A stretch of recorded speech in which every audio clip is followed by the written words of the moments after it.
Hello, wrestling fans. How are you guys today? Hey, let you know what happened on NXT for July the 16th, 2024. First, I'm going to say NXT was amazing last night with matches and segments and storylines. The opening match was Gallus against the Rascals MSK and a six-man tag that, wow, what a way to open up the show. Rascals MSK just destroyed Gallus with triple team moves, double team moves off. Like, I can't even tell you all the moves they did because they were doing one move right after the other. Wolfgang at one point had enough. Massive clothesline Wesley down. Caught West coming off the ropes, kneed him in the gut, stomped the hell out of him. Then Trey Miguel delivered an Enziguri kick, sending Wolfgang in the corner. Then West tossed Trey Miguel in the corners. Trey Miguel could drop kick him. At one point, Wesley delivered a double stomp across the back on Mike Coffey. Jumped up, double stomp across the back on Joe Coffey. Gallus just got destroyed. MSK Rascals ended up delivering a triple team off the ropes on Mike Coffey for the 1-2-3. After the match, they're backstage just celebrating, hanging out. It's been 4 years since the three of these guys have been a tag team, a complete union. Because Vince McMahon laid off Trey Miguel and West and kept Wesley. So Trey Miguel went to TNA with West, and West got fired from TNA, went to AEW. Trey Miguel in TNA was one of the greatest X Division champions they've had in a long time. I loved it because he always had his title belt spray painted green with spray paint. That was cool. And he always used to come out, he always to stare at the entrance ramp and like take a can of spray paint, so it looks like he was spray paint, but it was like LED instead. Gallus was pissed off after the match that they got their asses kicked, said they would get vengeance and payback. Then Joe Hendry walked up and said that it was embarrassing to see them get their asses kicked like that. Next up, Brooks Jensen, alongside Josh Briggs, took on Javon Evans. Javon Evans was attacked last week by Brooks Jensen, taken out of the main event, replaced by Joe Hendry, so he was cleared to compete. Quickly, brought Josh Briggs down with a massive jump-up clothesline. Super kicked him out of the ring, snapped Hurricane on the outside, outer super kick, jumped off the ropes, moonsault on Brooks Jensen. Brooks Jensen had enough, massive clothesline on the outside, picked him up, front suplexed him on the announce table, then ran and jumped off the ring apron like Rob Van Dam style leg drop. And that looked nasty as hell right across the back of Javon Evans. And the table never broke, but Javon Evans bounced. And his saying is he's bouncy, right? So Brooks Jensen's like, hey, he is bouncy. That was cool. Applied STF submission, knee across the back when he was applying it. Javon Evans fought back, jump up clothesline again, snapped off her Corona. Brooks Jensen caught him coming off the ropes with a knee to the guts. That massive body slam. Suddenly, Shawn Spears walked out, and Josh Briggs got in his face outside the ring, and then Brooks Jensen rode out. I was like, hey, leave him alone. And Josh Briggs said, you be focusing on the match. Brooks Jensen ran back at the ring. Javon Evans came off the top rope with a diamond cutter for the 1-2-3 to pick up the win. After the match, backstage in the parking lot, Brooks Jensen told Josh Briggs that loss was on him. He said, you did not have to worry about Shawn Spears coming out and all that. He said, next week I want to fight you one-on-one. And Josh Briggs said, you sure you want to do that, man? Every time we've had a match, you have not beat me yet. And Brooks Jensen said, I want it, no holds barred, no disqualification. Josh Briggs said, you got it. Then he got in the car. And Josh Briggs said, Brooks, you're in the passenger side. Then the car took off. So somebody was in that vehicle. And I noticed last week someone was talking to Brooks Jensen off camera. I'm wondering if it ain't Shawn Spears. Because why else would he come out to that match? Next up, Thea Hill took on... Oh, sorry, who did she take on? I apologize. There was like 7 matches.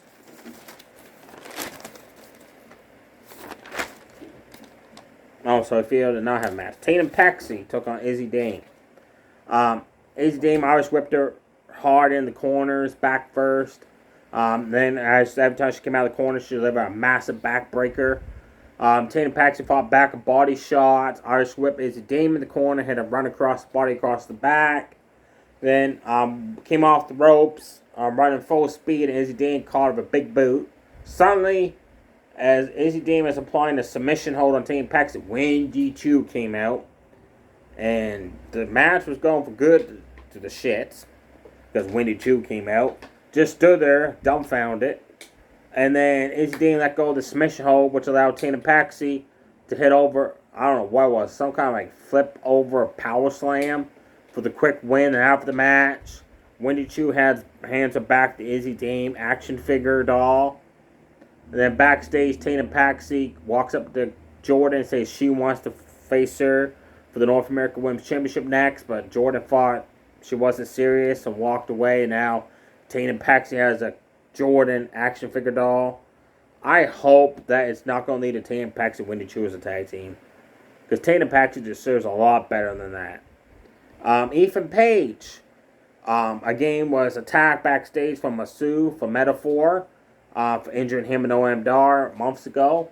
And The Rock's daughter said, enough of this. She said, enough. Masu said, I want him with the world title on the line. Ethan Page said, I refuse to defend my championship against a guy that's been attacking me, ambushing me backstage during matches for months now. So The Rock's daughter said, you got a point. She said, head out of the ring, Ethan Page. You will defend your NXT World Championship against someone I'll find backstage. And then she told Masu he'll be in action later on. Then she changed her mind, put him in the match next week. So that was kind of confusing. Ethan Page walked out, and guess who his challenger was? Dante Chen. Dante Chen mopped the floor with him with awesome, amazing strike combo. I lost count how many times he chopped him, punched him, kicked him in a combo sequence. Sunset flips into power bombs, stuff like that. Ethan Page just got his ass handed to him. Then Ethan Page delivered a running big boot, Razor's Edge, body slam, 1, 2, 3, your winner, and still world champion Ethan Page. After the match, Masu attacked him and delivered that awesome, amazing running sidekick he does in the corner, laid out the champion, held up the world championship. He said he's not going to stop until he gets what he wants, which is Ethan Page one-on-one for that world championship. The OC took on Out of the Mud in a 6-person tag. Out of the Mud, OC started brawling when the bell rang. Out of the Mud got advantage, won the brawl, and isolated Luke Gallows, double-team choke slams, double-team shoulder tackles, double-team big boots on Luke Gallows. Finally, Gallows got away, tagged in Mia, who jumped in, caught Jada Parker coming with a super kick, flip over suplex, out of flip over suplex. Then everybody started fighting everybody again. Jada Parker ran and hit a butt button onto Carl Anderson, knocked him right out of the ring. The Mia hit defeat on Price of OTM, knocked him out of the ring to the outside. Carl Anderson delivered a top rope neck breaker on Price. Tagged in Luke Gallows. They delivered a double team neck breaker on him. Then Magic Kill for the 1, 2, 3. Finally, the OC has won a match against Out of Mind in this feud. Because it's been one-sided, so I was happy the OC picked up the win there. JC Jade, although the Vice had a match with Daisy Duke and Jasmine at ringside. Bell rang. JC Jade went for a super kick. Low the Vice countered it. Went for a roundhouse kick. JC ducked that and just floored her ass with a super kick.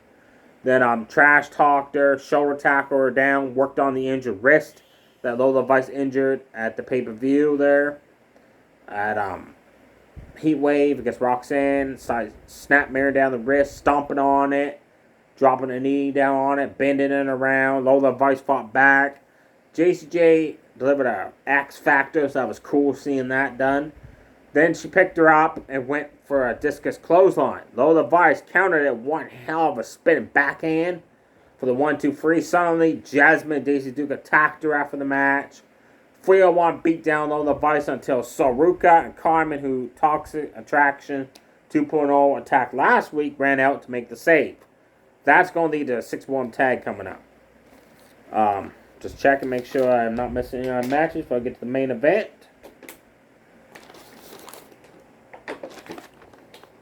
Alright, main event time for the North American Championship. Uma Thema defended against Duke Hudson of Chase University. Everybody's on ringside for Duke. And geez almighty, for years Chase University has only had one type of shirt, red and black. Now they got black and white, purple and gray, gray and purple. Like, oh my bejeebus, they got colors of different colors of rainbow. And each member of Chase U last night had a different color shirt on. The match started. Duke Hudson kept trying to shoulder tackle Umafima down. Umafima said, come on, you can do better than that. Duke finally delivered one, just floored Umafima. Umafima was like, holy shit, what am I in for? The Duke Hudson put Umafima up on the top rope, backed up, ran, and delivered her Corona off the top rope. That was impressive. Hit a running knee to the face. Hit the Dusty Rhodes combo, elbow drop combo. Picked him up, gut wrench, powerbomb Umafima down. Umafima fought back with a backbreaker into another backbreaker, into a chokeslam, into a backbreaker, another chokeslam backbreaker. A massive big boot sent Duke Hudson on the outside. They were brawling on the outside. Both guys went and do like a running big boot at each other. But Umafima caught Duke Hudson, powerbombed the holy hell of him on the announce table, and it did not break.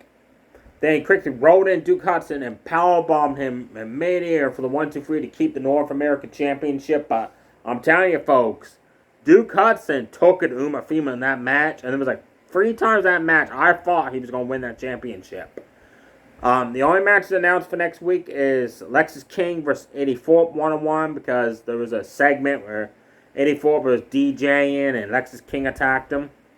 And Cedric Alexander and Asante Theodoris, the last member of Hit Row besides DFAB, that's actually not being used, were on SmackDown.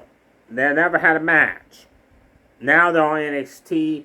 He was hitting on Last Legend and Jackson, the Metaphor. Masu took exception to that. So next week it's going to be Masu versus Asante Theodoris there. Roxanne Perez, Thea Hill had a segment in the ring talking about how Roxanne thinks that it's going to be the easiest title match ever. She said, I'm going to beat Thea Hill within minutes because she said she's below me on the level of the women's division. Thea Hill took exception to that. Running side kicked her down, ground pound attack to part of the armbar submission. Now, what I get here is Rage Hall that for some reason pulled Thea Hill off of Roxanne Perez. You guys are part of a group. Let her beat up Roxanne. Don't pull her off of her. Oh, and before I go, Trick Williams was talking to somebody on a cell phone saying, The Rock's daughter won't give me a rematch for the World Championship. I got to earn some major victories to get back into the title picture hunt. It was Dragunov he was talking to on the cell phone, so that was cool. Dragunov said, look, I'm on Raw. I wish I could be there to help you out. He said, but if I was you, he said, I'll find the biggest, toughest guys you can find in NXT that when you beat them, the victory is going to mean something. So, in catering, there's like a bunch of guys there. And guess who Trick Williams picks to fight? Pete Dunn. I don't know, Trick. You might bit off a little bit more you can chew there, buddy. Because Pete Dunn can kick your ass. There you have it, folks, for NXT. Amazing show from start to finish. Check out the matches. And also let me know below who would be the one to take that North American Championship away from Umafima. Because I don't think nobody can besides Duke Hudson.